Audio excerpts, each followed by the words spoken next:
பிரியமான கர்த்தருடைய பிள்ளைகளே, ஆண்டவரும் இரட்சகருமாகிய இயேசு கிறிஸ்துவின் இன்ப இனிய நாமத்தில் உங்களை வாழ்த்துகிறேன். நான் உங்கள் பாஸ்டர் அருண் எபனேசர், FGPC ஜெப வீடு, கேட்டவரம் பாளையம். அன்புக்குரியவர்களே, இன்றைக்கும் ஒரு கருத்து மிக்க கதையை உங்களுக்கு சொல்ல விரும்புகிறேன்.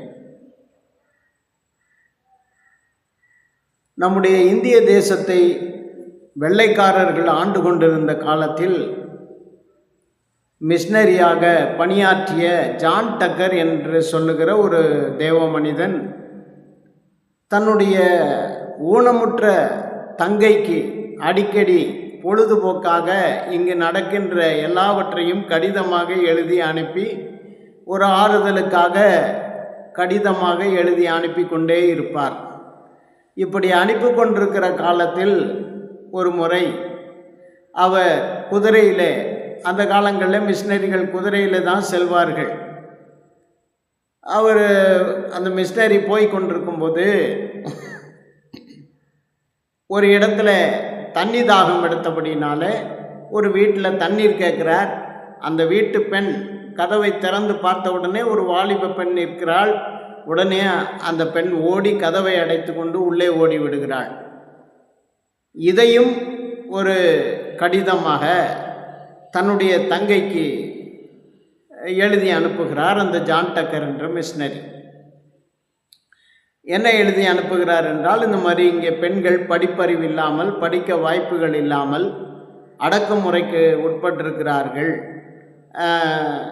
நிறைய மூட நம்பிக்கைகளை உடையவர்களாக இருக்கிறார்கள், இங்கே பெண் கல்வி என்பதே இல்லாமல் இருக்கிறது என்று சொல்லி அந்த விஷயத்தை எல்லாம் கடிதமாக எழுதி அனுப்புகிறார்.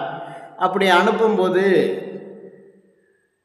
அதை படித்த அந்த 20 வயது பெண்மணி, அந்த தங்கை, 2 கால்களும் ஊனமான அந்த பெண்மணி அதை பார்த்த உடனே என்ன செய்கிறார், உடனே தன்னுடைய கையில் இருந்த ஒரு 8 பவுன் தங்கத்தை எடுத்து அதை அண்ணனுக்கு அனுப்பி, இதை வைத்து பிள்ளைகளுக்கு, அந்த பெண்களுக்கு ஏதாவது படிப்புக்கான ஏற்பாடு செய்யுங்கள், நான் அந்த பெண்களை குறித்து பாரமுடையவளாக இருக்கிறேன் என்று சொல்லி அந்த 8 பவுன் தங்கத்தை அனுப்புகிறாள். அதை வைத்து அவர் என்ன செய்கிறார், பெண்களுக்கு கல்வி கொடுக்கும்படி பள்ளி ஆரம்பித்து அந்த பெண்களை வரவழைத்து சிரமப்பட்டு அந்த பெண்களுக்கு நீண்ட காலங்கள் பயிற்சி அளிக்கப்படுகிறது, கல்வி கொடுக்கப்படுகிறது. கொஞ்ச காலங்கள் முடிந்த உடனே இவருடைய கைகளில் இருந்த பணமும் செலவழிந்து போனபடினால அவர் எழுதுகிறார், இந்த மாதிரி அம்மா, இனிமே நாம் இந்த கல்வி பணியை தொடர முடியாத ஒரு சூழ்நிலை இருக்கிறது. ஏனென்று சொன்னால், நாம் எவ்வளவு செலவழிக்க முடியுமோ அவ்வளவு தூரம் செலவழித்து செய்து விட்டோம் என்று சொல்லுகிறார். உடனே அந்த தங்கை, ஊனமுற்ற தங்கை, வீல் சேரில் இருக்கிற ஊனமுற்ற தங்கை கவலைப்படுகிறாள், துயரப்படுகிறாள். துயரப்பட்டு என்ன செய்வது, என்னுடைய கனவு பலிக்காமல் போய்விட்டதே, என்னுடைய கனவு பாதியிலே நின்றுவிடும் போல தெரிகிறதே என்று சொல்லி வேதனையோடு என்ன செய்கிறாள் என்றால் நோய்வாய்ப்படுகிறாள். அதை நினைத்தே இந்தியாவில் இருக்கிற கல்வியற்ற பெண்களுக்கு கல்வி கிடைக்க வாய்ப்பு முழுமையாக என்னால் செய்ய முடியவில்லை என்று சொல்லுகிற அந்த கவலையிலேயே அவள் வியாதிப்பட்டு நோயுற்று இறந்து போகிறாள். ஆனால் நோயுற்று இருக்கும்போது அவளுடைய தோழிகள், ஒரு சில தோழிகள் இவங்களை, இந்த அம்மாவை பார்க்குறாங்க, இந்த பெண்ணை.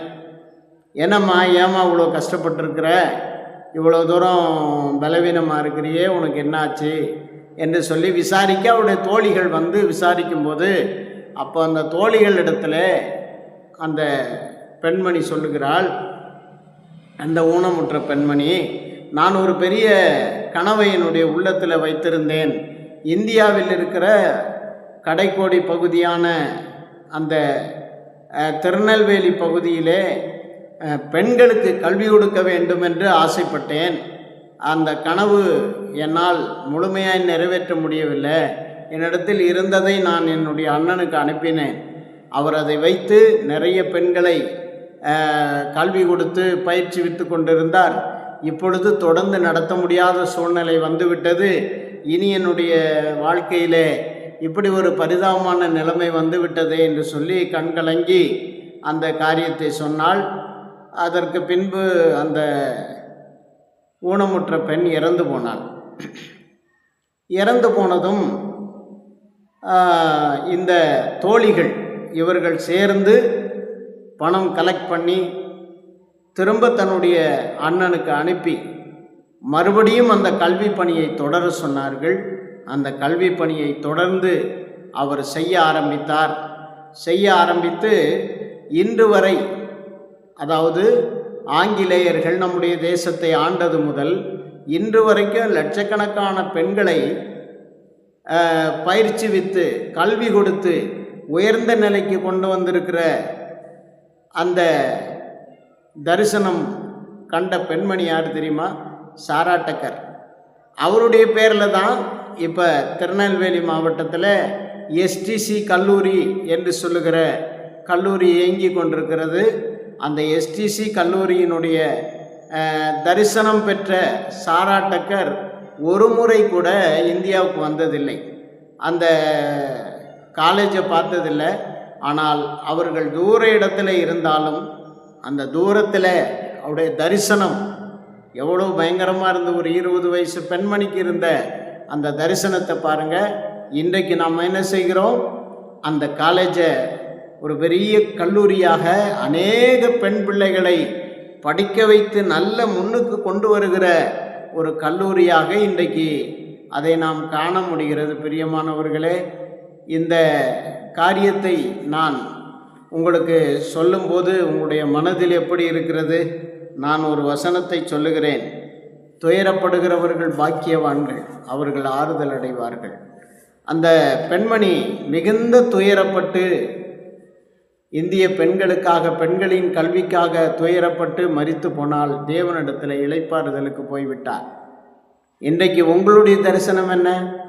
அருமையான இதை கேட்டுக்கொண்டிருக்கிற அன்பு சகோதர சகோதரிகள், பெரியவர்கள் எல்லாரிடத்திலும் கேட்கிறேன். பிரியமானவர்களே, நான் உங்களுக்காக ஜெபிக்கிறேன். நீங்கள் தரிசனம் உள்ளவர்களாக, பாரமுடையவர்களாக மாறுங்கள். கர்த்தர் உங்களை ஆசீர்வதிப்பார். அன்புள்ள பிதாவே, இந்த கருத்துமிக்க கதையை கேட்டுக்கொண்டிருந்த ஒவ்வொருவரையும் ஆசீர்வதியும். ஆண்டவரே, இந்த சாரா டக்கரை போல எங்களுடைய இந்தியாவிலே இதை பார்க்கிற அநேகருடைய உள்ளங்களில் பாரம் உருவாகட்டும். அநேக தரிசனங்கள் பெற்ற பிள்ளைகள் எழும்பட்டும். ஆசீர்வதியும். இதை பார்த்து கொண்டிருக்கிற ஒவ்வொரு மேலும் ஆண்டவருடைய கிருபை உண்டாகட்டும். இயேசுவின் நாமத்தில் பிதாவே, ஆமென். பிரியமானவர்களே, மீண்டும் ஒரு நல்ல கருத்துமிக்க கதையோடு உங்களை சந்திக்கிறேன். கர்த்தர் உங்களை ஆசீர்வதிப்பார். எங்களுக்காக ஜெபியுங்கள். நீங்கள் கமெண்ட் பண்ணுங்கள். இது பிடிச்சிருந்தா லைக் பண்ணுங்கள். கர்த்தர் உங்களை ஆசீர்வதிப்பார்.